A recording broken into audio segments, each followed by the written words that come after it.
Good morning, students. Today we are going to start our new chapter, that is chapter number 8, cell structure and function. आज से हम अपना नया chapter start करेंगे. Chapter number 8 cell है, जो कि जिसमें हम सेल के स्ट्रक्चर और डिफरेंट फंक्शंस पढ़ेंगे. So first of all we should know what is cell. Cell क्या है, किसने इसकी डिस्कवरी की, इसकी शेप कैसी होती है, साइज कैसी होती है, कितने नंबर में प्रेजेंट होती है, उसकी इंटरनल स्ट्रक्चर कैसी होती है, ये सब पूरा का पूरा जो डिटेल है वो हम इस सेल चैप्टर में पढ़ेंगे. डिफरेंट सेल्स के जो फंक्शंस हैं वो सेम होते हैं या डिफरेंट होते हैं, कैसे उनके फंक्शंस वैरी करते हैं, सारी जो डिटेल्स हैं. एनिमल्स और प्लांट्स की सेल सेम होती हैं या डिफरेंट होती है, और अगर डिफरेंट होती हैं तो उनमें क्या क्या डिफरेंसेस होते हैं. तो ये सारी की सारी जो चीजें हैं, सारी detail we will study in this chapter. So first of all we should know that what is cell. As we know that all living organisms are not same. जितने भी लिविंग ऑर्गेनिज्म है, whether they are plants and animals, they are not same, but there is something common in between them. सभी जो living organism है, सब में एक चीज कॉमन है, that is cell. That all living organism are made up of cell.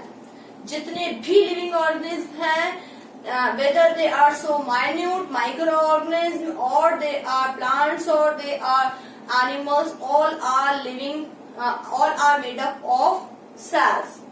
Just like as we know that a house is made up of bricks. अगर हम एक हाउस का एग्जाम्पल लें तो उसकी जो यूनिट है, it is made up of a unit of brick. जो पूरा का पूरा घर बना हुआ है वो ब्रिक्स से मिलकर बना हुआ है. So we can say that the unit of this house is a brick. हाउस की जो यूनिट है जिससे वो मिलकर बना हुआ है वो है brick. Just like that the body of living organism is are made up of cells. So we can say that this cell is the building blocks of life or all living organisms. तो हम ये कह सकते हैं कि ये जो cell है वो सभी लिविंग ऑर्गेन्स की बिल्डिंग ब्लॉक है, या कह सकते हैं यूनिट है उनकी, या हम कहेंगे बिल्डिंग ब्लॉक ऑफ लाइफ, और we can say the building block of all living organism. यानी कि सारे के सारे लिविंग ऑर्गेनिज्म इसी सेल से मिलकर बने हुए होते हैं. सो who discovered this cell and how? So first of all, Robert Hooke discovered this cell when he was studying the dead cork cells.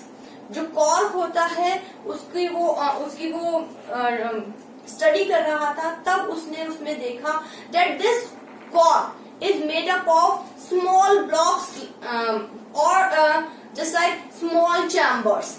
उसने देखा कि जो कॉर्क है वो छोटे छोटे ब्लॉक से, या हम कहें छोटे छोटे चैम्बर्स से मिलकर बना हुआ है. And these chambers are looking like the chambers of honeycomb. जो मधुमक्खी का जो हम जिसे छत्ता कहते हैं, हनी कॉम्ब होता है, उसमें जो छोटे छोटे से चैम्बर्स बने हुए होते हैं. जब उसने उस कॉर्क को देखा तो उसमें उसी तरीके के चैम्बर्स उसको दिखाई दिए.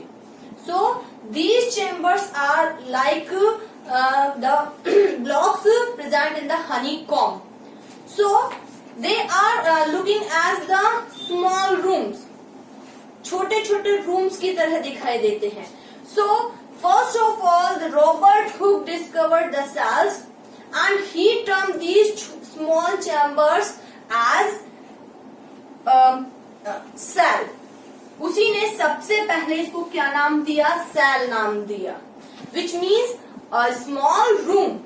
उसने ये जो हनी, उसमें जो कॉर्क्स में जो छोटे छोटे चैम्बर्स दिखाई दे रहे थे, जो उसको छोटे छोटे रूम्स के जैसे दिखाई दे रहे थे, उसको उन्होंने क्या नाम दिया? सेल नाम दिया. So we can say that the Robert Hooke first discovered the cell and he coined the name cell. उसने ही सबसे पहले उसको डिस्कवर किया, सेल को डिस्कवर किया. Made by the simple microscope made by him. उसने एक सिंपल सा माइक्रोस्कोप बनाया था और उसी में उसने सेल की डिस्कवरी की. और उसने ही नाम दिया सेल नाम दिया। तो जो रॉबर्ट हुक ने जिस सेल की डिस्कवरी की, it was the dead cells. As I told you, because he was studying the cork, cork की स्टडी कर रहा था, and the cork has dead cells. So first of all, Robert Hooke discovered the cell, but they were the dead cells. First of all, the living cells were discovered by Leeuwenhoek. सबसे पहले जो living cells की discovery की थी वो Leeuwenhoek ने की थी. Then we can say that all the living organisms are made up of cells. So the all organisms, whether they are very minute or they are very huge, they all have cells. But as we know, some small organisms have some the number of cells are very less, and the huge organisms have millions of cells. जो small organism है वो उसको कुछ ही sales होंगी, जो huge organism हैं उसमें बहुत ज्यादा सेल्स होगी। And just like that, there are in an organism there are different type of cells, just like we will study in our further lessons। जो आगे वाले lessons आएंगे उसमें हम पढ़ेंगे कि जो different cells have, they have different functions। उनके जो functions होते हैं वो भी क्या होती है, different होते हैं। So we can say कि जो भी हमारे organism हैं वो सब सेल से मिलकर बने हुए हैं, और उनके जो ओवरऑल जो डिफरेंट फंक्शंस हो रहे हैं उनके बॉडी में, they ultimately all are performed by these cells. पूरी की पूरी बॉडी उनकी सेल से बनकर बनी हुई है। उनके जितने भी फंक्शंस हो रहे हैं, वेदर दे आर यूनिसेल्युलर और whether they are multicellular, all functions are performed by these cells. So we can say that these cells are the structural and functional unit of life. इसीलिए इस cell को structural and functional unit of life कहा गया है। Then उसके बाद हमने बताया है कि जो सेल्स हैं डिफरेंट ऑर्गेनिज्म हैं, कई बहुत माइन्यूट हैं जिनको हम माइक्रो ऑर्गेनिज्म कहते हैं, कुछ बहुत ह्यूज हैं। So we can say that all organism have different number of cells, different number होते हैं just, and they have different shape. अभी हम आगे पढ़ेंगे कि जो सेल्स होती हैं उनकी शेप डिफरेंट हो सकती है, उनकी साइज डिफरेंट हो सकती है, उनका नंबर भी क्या हो सकता है, डिफरेंट हो सकता है। इसके अलावा जो सेल्स हैं उनके फंक्शन भी क्या होते हैं, डिफरेंट होते हैं। So we will study the different type of cells which are vary in their shapes, in size, in number and in their functions. So first of all, we are going to study the types of organisms based on the number of cells. So, the types of organisms based on the number of cells. Number of cells के basis पे कितने type के organisms होते हैं? First are the unicellular organisms. As the name sounds, uni means single. The organisms which are made up of only a single cell, they are called unicellular organisms। ऐसे organisms जिनकी body में सिर्फ और सिर्फ एक ही cell होती है, and this cell performs all the functions, all the life processes of the individual। जो भी ऑर्गेनिज्म है जिसकी बॉडी में सेल ही एक है, उसकी जितने भी फंक्शंस हैं या जितनी भी लाइफ प्रोसेसेस हैं, रेस्पिरेशन है, डाइजेशन है, इजेशन है या सर्कुलेशन है, whatever it is, वो सब एक सिंगल सेल ही परफॉर्म करती है।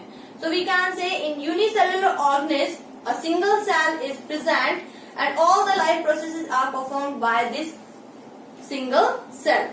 So we can take the example of unicellular organism.